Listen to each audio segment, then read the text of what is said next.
गरुण कथा। जो गरुण के इस उत्तम चरित्र का पाठ या श्रवण करता है वह सब पापों से मुक्त होकर देवलोक में प्रतिष्ठित होता है। बिंतानंदन गरुण जब अंडा फोड़कर बाहर निकले तब नवजात शिशु की अवस्था में ही उन्हें आहार ग्रहण करने की इच्छा हुई। वे भूख से व्याकुल होकर माता से बोले, माँ मुझे कुछ खाने को दो। पर्वत के समान शरीर वाले महाबली गरुण को देखकर परम सौभाग्यवत माता बिंता में बड़ा हर्ष हुआ। वे अपने पुत्र से बोली, बेटा मुझ में तेरी भूख मिटाने की शक्ति नहीं है। तेरे पिता धर्मात्मा कश्यप साक्षात ब्रह्मा जी के समान तेजस्वी हैं। वे सोन नदी के उत्तर तट पर तपस्या करते हैं। वहीं जा और अपने पिता से इच्छा अनुसार भोजन के विषय में परामर्श कर। तात उनके उपदेश से तेरी भूख शांत हो जाएगी। ऋषि कहते हैं, माता की बात सुनकर मन के समान वेग वाले महाबली गरुण एक ही मुहूर्त में पिता के समीप जा पहुंचे। वहां प्रज्वलित अग्नि के समान तेजस्वी अपने पिता मुनिवर कश्यप जी को देखकर उन्हें मस्तक झुका प्रणाम किया और इस प्रकार कहा, प्रभु मैं आपका पुत्र हूँ और आहार की इच्छा से आपके पास आया हूँ। भूख बहुत सता रही है, कृपा करके मुझे कुछ भोजन दीजिए। कश्यप जी ने कहा, वत्स उधर समुद्र के किनारे विशाल हाथी और कछुआ रहते हैं। वे दोनों बहुत बड़े जीव हैं, उनमें अपार बल है। वे एक दूसरे को मारने की घात में लगे हुए हैं। तू शीघ्र ही उनके पास जा, उनसे तेरी भूख मिट सकती है। पिता की बात सुनकर महान वेगशाली और विशाल आकार वाले गरुण उड़कर वहां गए तथा उन दोनों को नखों से विदीर्ण करके चोंच और पंजों में लेकर विद्युत के समान वेग से आकाश में उड़ चले। उस समय मद्राचल आदि पर्वत उन्हें धारण नहीं कर पाते थे। तब वे वायु वेग से 2 लाख योजन आगे जाकर एक जामुन के वृक्ष की बहुत बड़ी शाखा पर बैठे। उनके पंजा रखते ही वह शाखा सहसा टूट पड़ी। उसे गिरते देख महाबली पक्षीराज गरुण ने गौ और ब्राह्मणों के वध के भय से तुरंत पकड़ लिया और फिर बड़े वेग से आकाश में उड़ने लगे। उन्हें बहुत देर से आकाश में मंडराते देख भगवान श्री विष्णु मनुष्य का रूप धारण कर उनके पास जा इस प्रकार बोले, पक्षीराज तुम कौन हो और किस लिए यह विशाल शाखा तथा ये महान हाथी एवं कछुआ लिए आकाश में घूम रहे हो? उनके इस प्रकार पूछने पर पक्षीराज ने नर रूपधारी श्री नारायण से कहा, मां भाव मैं हूं, अपने कर्म के अनुसार मुझे पक्षी होना पड़ा है। मैं कश्यप मुनि का पुत्र हूं और माता बिंता के गर्भ से मेरा जन्म हुआ है। देखिए इन बड़े बड़े जीवों को मैंने खाने के लिए पकड़ रखा है। वृक्ष और पर्वत कोई भी मुझे धारण नहीं कर पाते। अनेकों योजन उड़ने के बाद मैं एक विशाल जामुन का वृक्ष देखकर इन दोनों को खाने के लिए उसकी शाखा पर बैठा था, किंतु मेरे बैठते ही वह भी सहसा टूट गई। अतः सहस्त्रों ब्राह्मणों और गौओं के वध के डर से इसे भी लिए डोलता हूँ। अब मेरे मन में बड़ा विषाद हो रहा है कि क्या करूं, कहां जाऊं और कौन मेरा वेग सहन करेगा। श्री विष्णु बोले, अच्छा मेरी वहां पर बैठकर तुम इन दोनों हाथी और कछुओं को खाओ। गरुण ने कहा, बड़े बड़े पर्वत भी मुझे धारण करने में असमर्थ हो रहे हैं, फिर तुम मुझ जैसे महाबली पक्षी को कैसे धारण कर सकोगे? भगवान श्री नारायण के सिवा दूसरा कौन है जो मुझे धारण कर सके? तीनों लोकों में कौन ऐसा पुरुष है जो मेरा भार सह लेगा? श्री विष्णु बोले, पक्षी श्रेष्ठ बुद्धिमान पुरुष को अपना कार्य सिद्ध करना चाहिए। अतः इस समय तुम अपना काम करो, कार्य हो जाने पर निश्चय ही मुझे जान लोगे। गरुण ने उन्हें महान शक्ति संपन्न देख मन ही मन कुछ विचार किया, फिर एव मस्तु कहकर वे उनकी विशाल भुजा पर बैठे। गरुण के वेग पूर्वक बैठने पर भी उनकी भुजा कांपी नहीं। वहां बैठकर गरुण ने उस शाखा को तो पर्वत के शिखर पर डाल दिया और हाथी तथा कछुओं को भक्षण किया। तत्पश्चात वे श्री विष्णु से बोले, तुम कौन हो? इस समय तुम्हारा कौन सा प्रिय कार्य करूं? भगवान श्री विष्णु ने कहा, मुझे नारायण समझो, मैं तुम्हारा प्रिय करने के लिए यहाँ आया हूँ। यह कहकर भगवान ने उन्हें विश्वास दिलाने के लिए अपना रूप दिखाया। मेघ के समान श्याम विग्रह पर पीतांबर शोभा पा रहा था। 4 भुजाओं के कारण उनकी झांकी बड़ी मनमोहन जान पड़ती थी। हाथों में शंख चक्र गदा और पद्म धारण किए सर्वदेवेश्वर श्री हरि का दर्शन करके गरुण ने उन्हें प्रणाम किया और कहा, पुरुषोत्तम बताइए मैं आपका कौन सा प्रिय कार्य करूं? श्री विष्णु बोले, सखे तुम बड़े शूरवीर हो, अतः हर समय मेरा वाहन बने रहो। यह सुनकर पक्षियों में श्रेष्ठ गरुण ने भगवान से कहा, देवेश्वर आपका दर्शन करके मैं धन्य हुआ, मेरा जन्म सफल हो गया। प्रभु मैं पिता माता से आज्ञा लेकर आपके पास आऊंगा।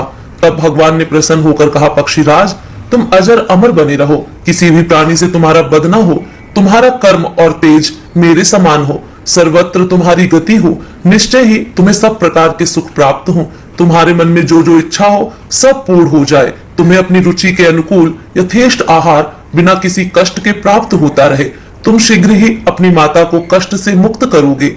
ऐसा कहकर भगवान श्री विष्णु तत्काल अंतर्ध्यान हो गए। गरुण ने भी अपने पिता के पास जाकर सारा वृतांत कह सुनाया।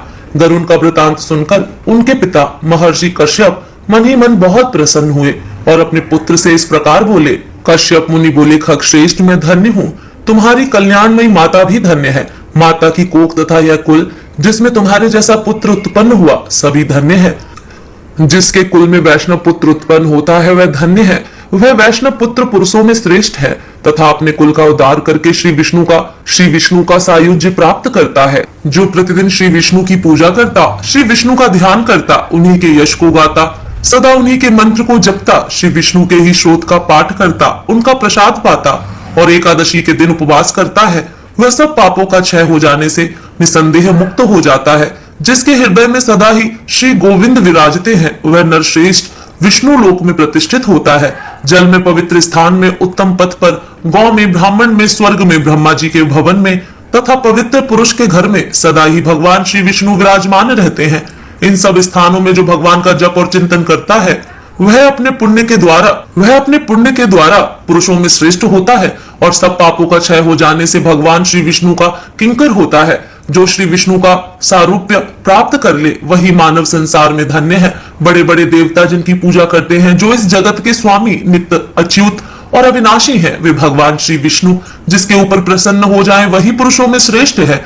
नाना प्रकार की तपस्या तथा भांति भांति के धर्म और यज्ञों का अनुष्ठान करके भी देवता लोग भगवान श्री विष्णु को नहीं पाते, किंतु तुमने उन्हें प्राप्त कर लिया, अतः तुम धन्य हो।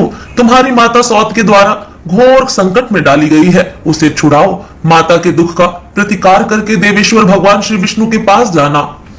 इस प्रकार श्री विष्णु से महान वरदान पा और पिता की आज्ञा लेकर गरुण अपनी माता के पास गए और हर्ष पूर्वक उन्हें प्रणाम करके सामने खड़े हो उन्होंने पूछा, माँ बताओ मैं तुम्हारा कौन सा प्रिय कार्य करूं? कार्य करके मैं भगवान विष्णु के पास जाऊंगा। यह सुनकर सती बिंता ने गरुण से कहा, बेटा मुझ पर महान दुख आ पड़ा है, तुम उसका निवारण करो। बहन कटु मेरी सौत है, पूर्व काल में उसने मुझे एक बात में अन्याय पूर्वक हराकर दासी बना लिया, अब मैं उसकी दासी हो चुकी हूँ। तुम्हारे सिवा कौन मुझे इस दुख से छुटकारा दिलाएगा? कुल नंदन, जिस समय मैं उसे मुंह मांगी वस्तु दे दूंगी उसी समय दासी भाव से मेरी मुक्ति हो सकती है। गरुण ने कहा, माँ शीघ्र ही उसके पास जाकर पूछो वह क्या चाहती है, मैं तुम्हारे कष्ट का निवारण करूंगा। तब दुखनी बिंता ने कटु से कहा, कल्याणी तुम अपनी अभीष्ट वस्तु बताओ जिसे देकर मैं इस कष्ट से छुटकारा पा सकूं। यह सुनकर उस दुष्टा ने कहा, मुझे अमृत ला दो। उसकी बात सुनकर बिंता धीरे धीरे लौटी और बेटे से दुखी होकर बोली, तात वह तो अमृत मांग रही है, अब तुम क्या करोगे? गरुण ने कहा, माँ तुम उदास ना हो, मैं अमृत ले आऊंगा।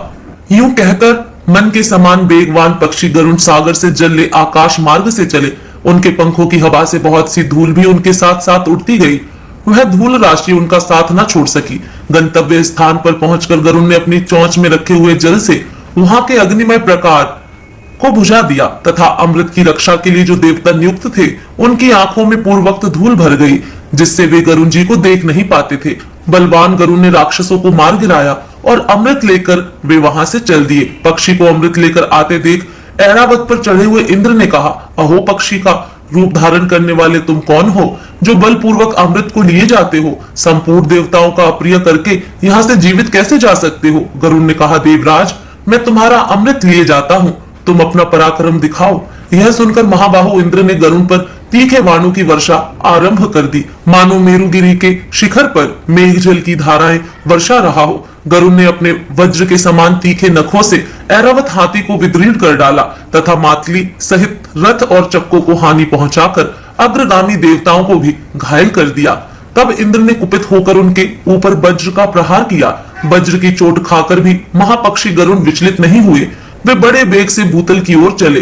तब इंद्र ने सब देवताओं के आगे स्थित होकर कहा, निष्पाप गरुण यदि तुम नाग माता को इस समय अमृत दे दोगे तो सारे सांप अमर हो जाएंगे, अतः यदि तुम्हारी सम्मति हो तो मैं इस अमृत को वहां से हर लाऊंगा।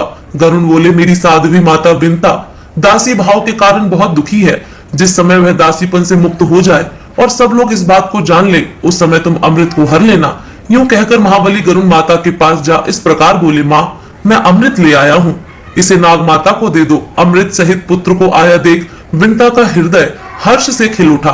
उसने कद्रु को बुलाकर अमृत दे दिया और स्वयं दासी भाव से मुक्त हो पुत्रों को वेग पूर्वक बुलाया और उनके मुख में अमृत जैसा दिखाई देने वाला विष दे दिया।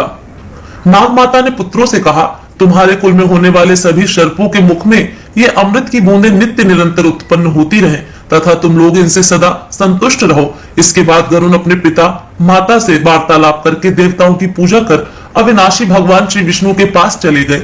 जो गरुण के इस उत्तम चरित्र का पाठ या श्रवण करता है वह सब पापों से मुक्त होकर देवलोक में प्रतिष्ठित होता है। जय श्री हरि विष्णु।